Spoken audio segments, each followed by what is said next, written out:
Happy Friday to each and every one of you. Thank you so much for joining us today on Walking Through History. My name is Nick Angel, and with me, as always, is my good friend Alan Seamstrang.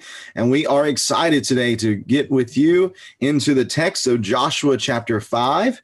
We're going to be reading through the text and then walking through some of the details that are found here to help us understand what is taking place as the children of Israel are preparing to enter into the promised land. We are excited to dig into this text with you. Thank you so much for joining us.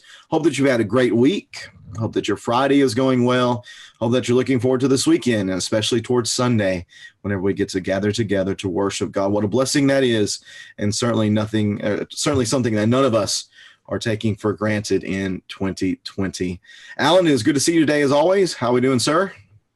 Oh, doing well. Excited to get these people into the land here. That's right. We're moving right along with them, and we're going to take another step right there. Of course, on Tuesday, as I mentioned, this upcoming Tuesday, we're going to get into Jericho and the conquest of Jericho. That's going to be an exciting episode. I'm really looking forward to reading through that again and just thinking in our heads and imagining what that must have looked like. That's going to be an exciting episode. Definitely want to plug that. Hope that you'll join us on Tuesday for that study. But before we can get to chapter 6, we must go through chapter 5. And chapter 5 is nothing to sneeze at. There's a lot of good detail here within the text that we want to look at, and we are excited to get into it with you today. If you have a Bible, I invite you to join us in Joshua chapter 5. But if not, you can just follow along on the screen as we're going to have the text opened up here to Joshua chapter 5. Again, thank you for being here with us, and may God bless us as we read and consider his word this afternoon. Joshua chapter 5, beginning in verse 1, when all the Amorite kings across the Jordan to the west and all the Canaanite kings near the sea heard how the Lord had dried up the water of the Jordan before the Israelites until they had crossed over, they lost heart, and their courage failed because of the Israelites. And at that time, the Lord said to Joshua, make flint knives and circumcise the Israelite men again. So Joshua made flint knives and circumcised the Israelite men at Gibeath Haraloth. This is the reason Joshua circumcised them. All the people who came out of Egypt were males. All the men of war had died in the wilderness along the way after they come out of Egypt. Of course, that was because they were punished for their lack of trust in God originally at Kadesh Barnea. So after they had died, though all the people who came out of Egypt were circumcised, none of the people born in the wilderness along the way were circumcised after they had come out of Egypt. Well, the Israelites wandered in the wilderness 40 years until all the nations, men of war who came out of Egypt had died off because they did not obey the Lord. So the Lord vowed never to let them see the land he had sworn to their fathers to give us, a land flowing with milk and honey. He raised up their sons in their place. It was these that Joshua circumcised. They were still circumcised since they had not been circumcised along the way. After the entire nation had been circumcised, they stayed where they were in the camp until they recovered. And the Lord then said to Joshua, today I've rolled away the disgrace of Egypt from you. Therefore, that place is still called Gilgal today. And Gilgal, meaning one of the meanings of that word is to roll away. Verse 10, while the Israelites camped at Gilgal on the plains of Jericho, they observed the Passover on the evening of the 14th day of the month. The day after the Passover, they ate unleavened bread and roasted grain from the produce of the land. And the day after they ate from the produce of the land, the manna ceased. Since there was no more manna for the Israelites, they ate from the crops of the land of Canaan that year. And when Joshua was near Jericho, he looked up and saw a man standing in front of him with a drawn sword in his hand. Joshua approached him and asked, are you for us or for our enemies? Neither, he replied. I have now come as commander of the Lord's army. Then Joshua bowed with his face to the ground in worship and asked him, what does my Lord want to say to his servant? And the commander of the Lord's army said to Joshua, remove these sandals from your feet, for the place where you're standing is holy. And Joshua did that. Short 15 verses, Alan, but it's packed with a lot of interesting details, important details that help to progress us in this story of Israel making their way into the promised land.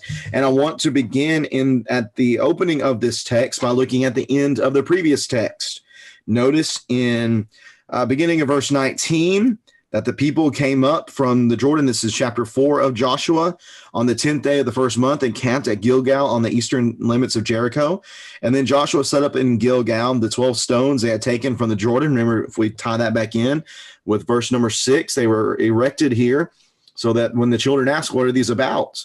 What do these mean? This is what you should say. You should tell your children, verse 22, Israel crossed the Jordan on dry ground. For the Lord your God dried up the water of the Jordan before you until you had crossed over, just as the Lord your God did to the Red Sea, which he dried up before us until we had crossed over. But this is so that also, not only for you to remember what God had done for you, but also verse 24, this is so all the peoples of the earth may know the Lord's hand is mighty, and so that you may always fear the Lord your God. And it makes perfect sense that we transition in chapter 5. And of course, the chapters and the verse breaks are all man-made. Those are not by inspiration. The text alone is. So it makes sense then that after he makes this mention of this is for your remembrance, but also for the remembrance of, or for the knowledge of the people around you, that these Amorite kings and the Canaanite kings, when they heard that very thing, just as the Lord said, so that the peoples may know, well, here is them knowing. They heard that the Lord had dried up the water of the Jordan before the Israelites until they crossed over. And we've already seen this once, Alan. We saw this already from what Rahab said back in chapter 3 about the people of Jericho. They lost heart and their courage failed because of the Israelites. So we see here it is not only for the sake of the people that this took place, but it was also very practical in nature. I think it's very practical that at this time this would happen so that the people would lose heart. Oh, by the way, now I'm going to put the whole nation's fighting men in a compromised position by having them undergo the process of circumcision. Which to me, again, it's just making sense that this mighty act would be done by God, and the people would lose heart. They would be terrified. They would not go out and attack Israel, but they would be scared, and that just seems practically to give them time to recover from this particular thing they had to go through. But Alan, why go through this whole process of circumcision again? It brings back memories of whenever Abraham was originally told to carry this out for all of his family, and the same type of thing was seen here. And we can even go back to Jacob's sons whenever they were making the pact, and the specific people elude me right now, but they made the pact with the pagan people that you need to be circumcised, and they took advantage of that by going and slaughtering them while they were not yet recovered. They were in a weakened state. But here we see this again. That they were commanded to do this. They were in a weakened state, but it didn't really matter because the people lost heart and their courage failed them.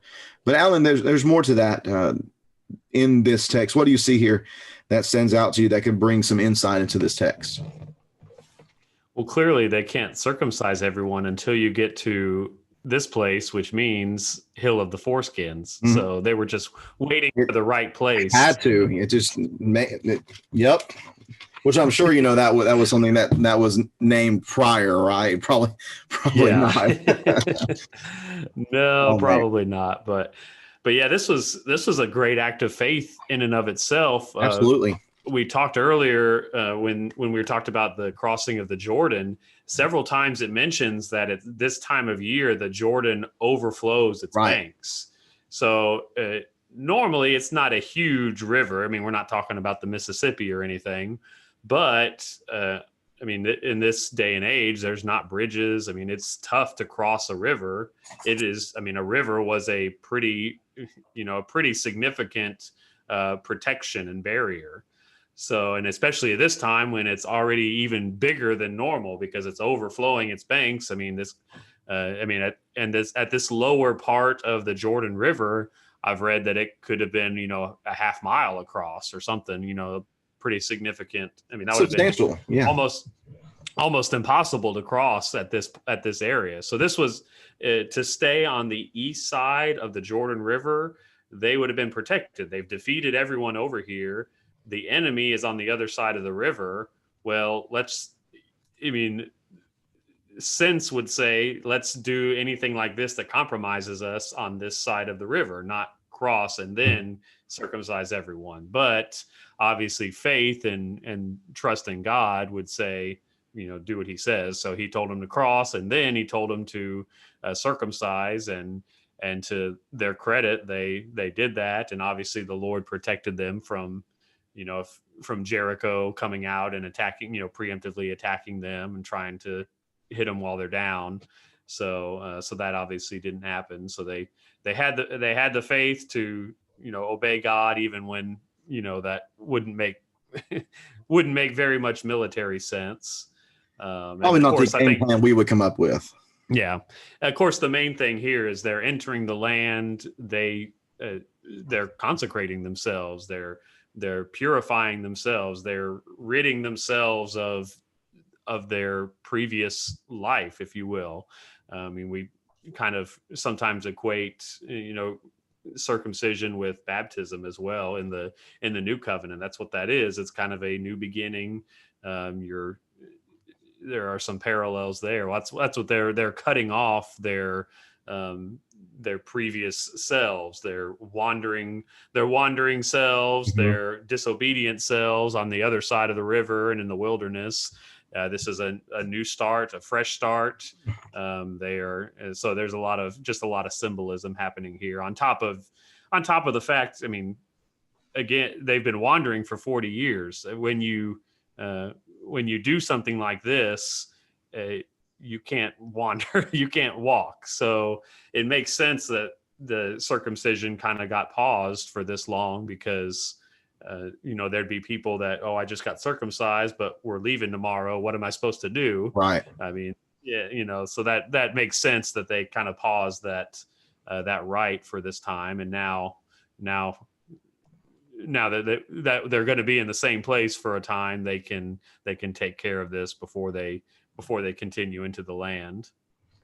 Right. And there's a phrase we were talking about earlier before we came on, where the Lord said to Joshua in verse number 9, "Today I've rolled away the disgrace of Egypt from you." You just mentioned that this was a transition period for them, where they go from being an enslaved people to being a wandering people to now being an established people, that they're making that transition of being an established people within this land of Canaan. And on top of that, I also see this as being, as you mentioned, a putting away of the past really character of the people, that they were a people who were known for rebellion. They were not faithful, not trusting to the Lord. That's what the previous generation had showed, and the cutting off and circumcision could be a putting of that away.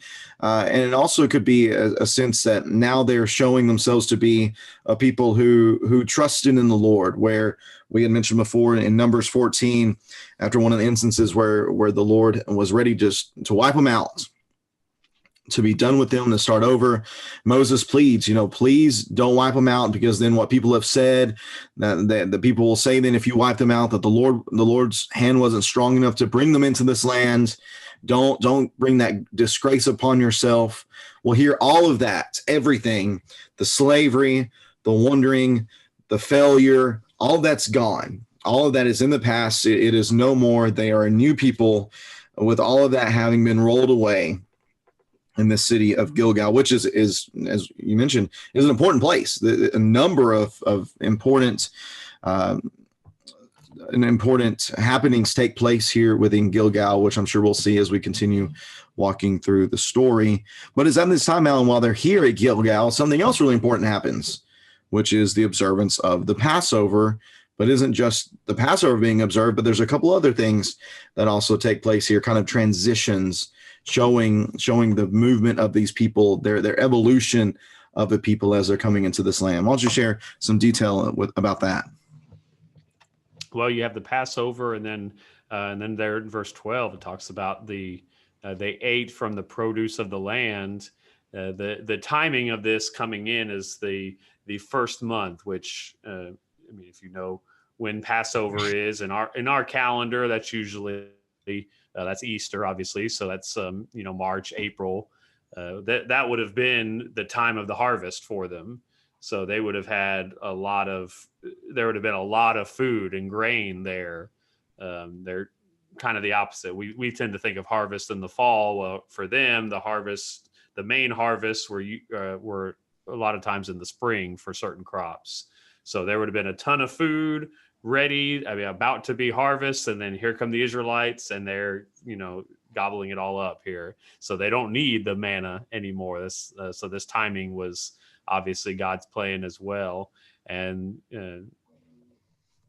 it's a transition to a different provision. I mean, God is, basically spoon feeding them the manna. He drops it right on their doorstep. Well, now he's given them this land that will provide for them, but there's more for them to do. It's just like how we feed our children.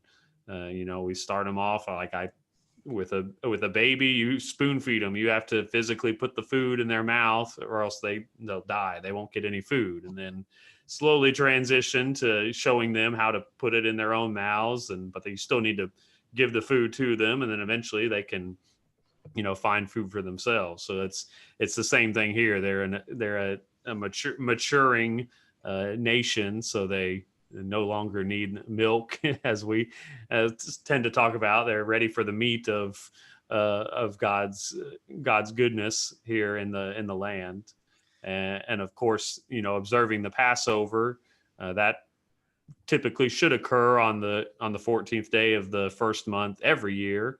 This is the first time we hear about it since pretty much, I guess, the second observance of the Passover. So Exodus 12 would be the first one we have, and then Numbers 9 would be the second one that are recorded. Numbers 9 would I didn't look at Numbers 9, but is there a timestamp for that? That would have been pretty much the second one, right? Let's check it out here. Numbers 9. Numbers 9. Where do we go here? In the first month, the second year after their departure from the land of Egypt. So that's the one. So I guess Exodus 12 would have been the original one in Egypt. Is that correct? I think so. Mm-hmm. Yep. So this Numbers 9 would have been the one following their departure from Egypt. We don't read about them. They're at Sinai there, so they're still haven't left Mount Sinai. Mm-hmm. And there are some who take we don't to say that this would only be their third observance overall, but you noted earlier as we're talking pre-show, and that's not necessarily the case. That they very well could have observed it at other times. But something that Alistair Roberts pointed out, I think, on his podcast that me and you both listened to, he connected this. He would say that this was the third time of them doing it like they were supposed to, and ties in circumcision with it, that in order for them to observe it the right way, that all these men would have to be circumcised. I'm not sure if that's the case or not, but it's an interesting thought to possibly see the connections here between the circumcision and the observance of the Passover in this instance.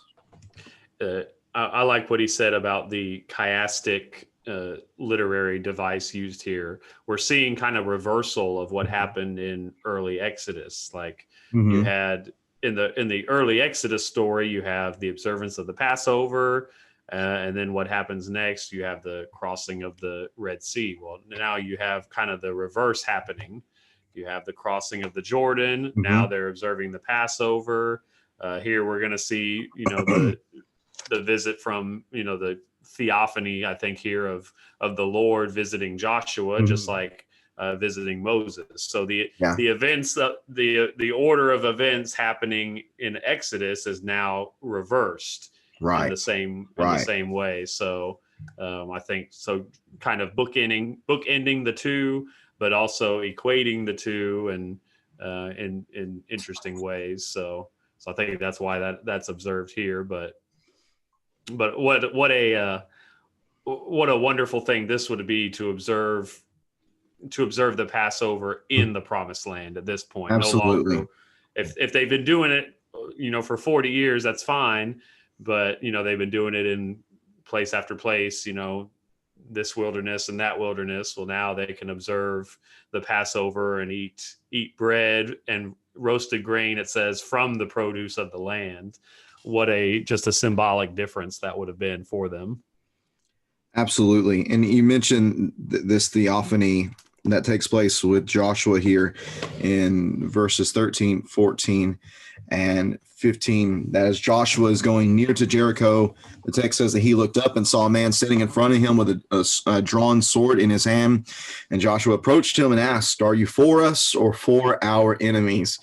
Are you for us or are you against us?" Against us is some old preacher stories of how people talk about different things. Are you for it or are you against it? Well, that's what Joshua says here. Are you for us or are you against us? And the response from this man standing in front of him with a drawn sword, well, is neither. I'm not for you. I'm not for your enemies. I'm for the Lord. And this is an incredible thing to say, that I have come as commander of the Lord's army. And I think you're absolutely correct, Alan, that this is a theophany, which is an occasion where the Lord presents himself to mankind. And here specifically, he presents himself in the presence of Joshua. And it is an incredible chiastic structure to see how this is that reversal of the Moses story, where it goes from Moses, burning bush, holy grounds, Passover, leading them out. Well, now we have here Passover, or excuse me, crossing the Jordan. Actually went Moses, burning bush, Passover, crossing. Here it is, as you mentioned, crossing, Passover, this instance where he's standing on holy ground before this incredible figure. And this isn't the first time, Alan, that we've seen this particular thing. We can even go back to Abraham. I think about the three visitors Abraham had come before him. That it was a representation of, or I shouldn't say representation, a manifestation of the Lord there, being in the presence of Abraham. But what an incredible, just an incredible moment this must have been for Joshua to recognize who was before him. And he certainly recognized it. I believe the response of Joshua here shows us without a shadow of a doubt that he understood that this was somebody special, because Joshua, who was the leader of Israel, who he would bow down before none of them, he was the head. He immediately bows his face to the ground and notice what it says, worshiped him. To me, this has to be a manifestation of the Lord, because anybody else, I would say, no, get up. I'm not one worthy to worship. Think about the apostles saying that. Think about other angels saying that in other instances. But here, that's not the case at all. What do you think is going on here, Alan? Do you think I'm on the right track? Do you disagree? What you got here? Yeah, just when it's clearly an angel, they do not accept worship. Mm-hmm. Well, this person accepts worship. And then just the obvious parallels to the burning bush scene. Well, we know, because from the conversation that happens after that, when Moses asks the name, and God gives his covenant name, I am who I am. Mm-hmm. Yahweh. I mean, that is clearly God speaking there. Now, what form of God are we talking about? God the Son, right. God the Father, God the Spirit. Yeah, I mean, I don't know that it really matters either way. I mean, God is one in three. So if you can wrap your mind around that, then you can accept that whatever, right. whichever, one, or if it's all three in one in some form, whatever, he's clearly, the Lord God Almighty is right here. And I love his answer to Joshua's question: are you for us or for our enemies? These are God's people. You would think, I'm against the enemies, I'm for Israel. Well, no, he says neither. God is fighting for God, for what's right, for justice.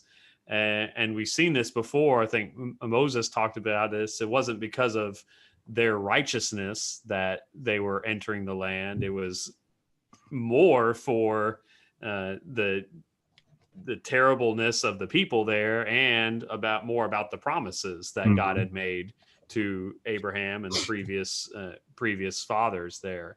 So it's, again, that has to do with God, God keeping his promise. He's not, Israel is not special in that way, except that he's made a promise to them and he's going to keep it. So, Right. So he's not for Israel in that sense, but because of the promises, they are with God in that moment. And of course, he's clearly against the peoples of the land that are deserving of that destruction and that displacement. But yeah, just a kind of interesting little moment right here. I actually see some parallels. It seems like a long time ago, but in the time frame, it's really, I think, within maybe a couple months. But the last time we see an angelic or godlike figure standing in the way with a sword was with Balaam and the donkey. Right. Mm-hmm. And a completely different reaction there. Balaam didn't see him, but here Joshua, sees him, bows down to him in worship, and has a much more appropriate response to seeing something like that. Whereas Balaam obviously did not see, and a different type of person there. So kind of, I think we're supposed to equate those because they really didn't happen too far apart, but just in the story, in the literary sense, it was a long time ago, 2 books ago. Right. And think about it as well. We do have instances where the Lord turned on his own people and struck them down and punished them because of their sin and rebellion. So as he states here, I'm here as the commander of the Lord's army. I'm here for the Lord. And whether the Lord was going to be on their side or against them, depending on their trust, on their faith, and on their putting their confidence in him.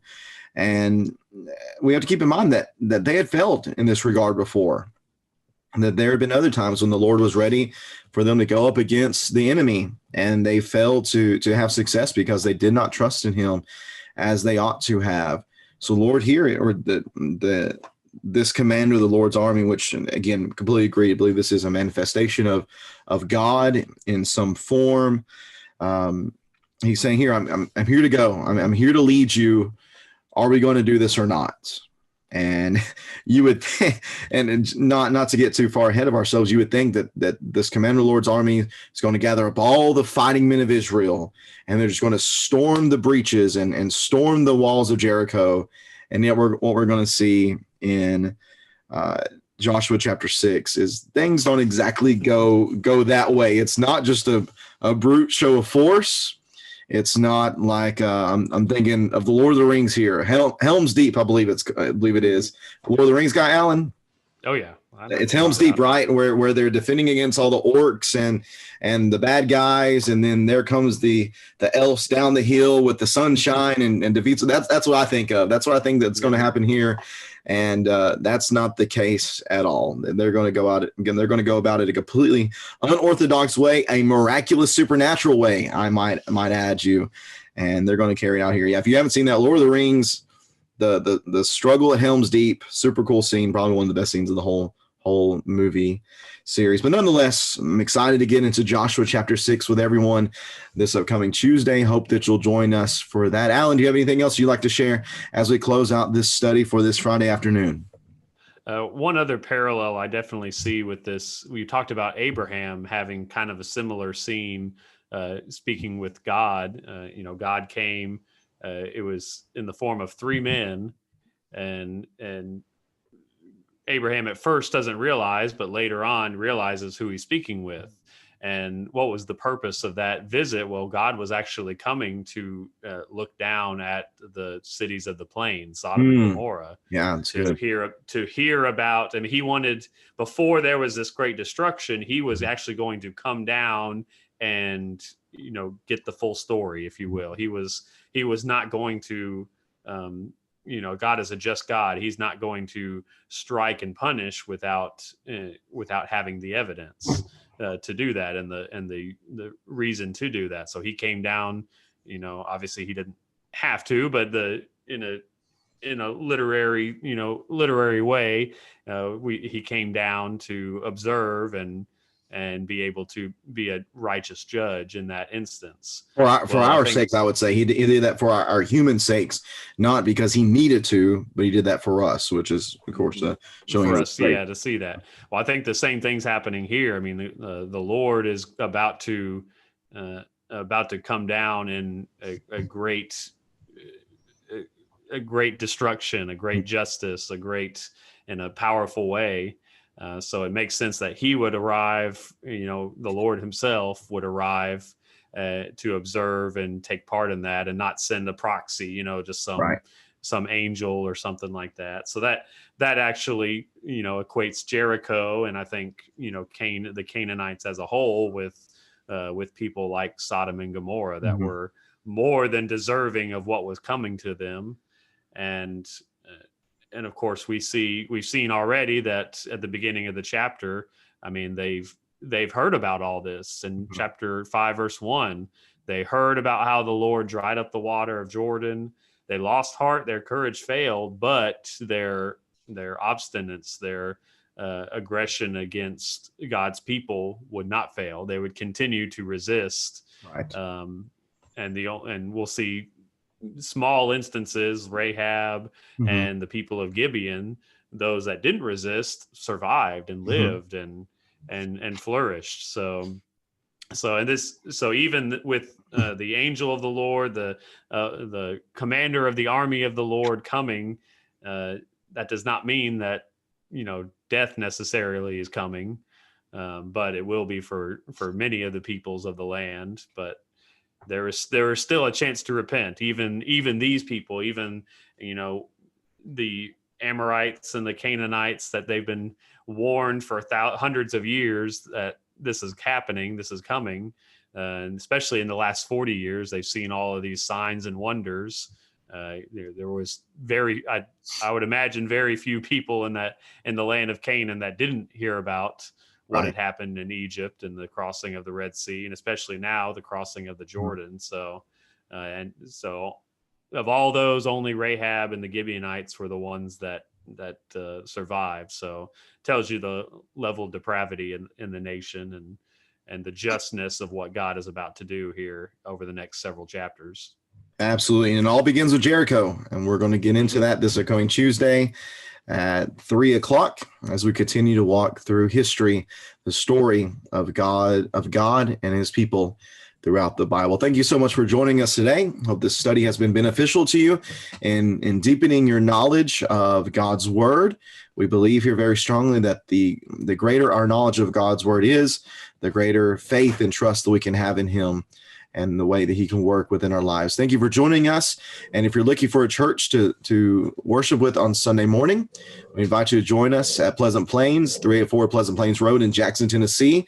If you have any questions about what we're doing, I invite you to send us a message here on Facebook or even on YouTube. You can send us a message through our Facebook, through our website, armorofgodonline.com. You can Google search that, Pleasant Plains Church of Christ in Jackson, Tennessee. You'll find us there. Send us a message on our website if you have any questions. We're going to be meeting at 9:00. We're going to be following safety measures as best we can, social distancing, mask, that whole bit. If you have any questions about it, please let us know. But we'd love for you to join us and worship with us if you have the opportunity, or we'll be streaming along as well for those who are not able to do so. But we are just excited to worship this weekend. We're excited to continue this study this upcoming Tuesday. Hope you'll join us for that. Alan, thank you so much as always. Hope that you have a great weekend. Look forward to seeing you on Sunday, and hope everybody has a wonderful weekend again. Take care. God bless, and hope you'll join us next time as we continue our walk through history. Thank you, everyone, so much. Have a great rest of your Friday.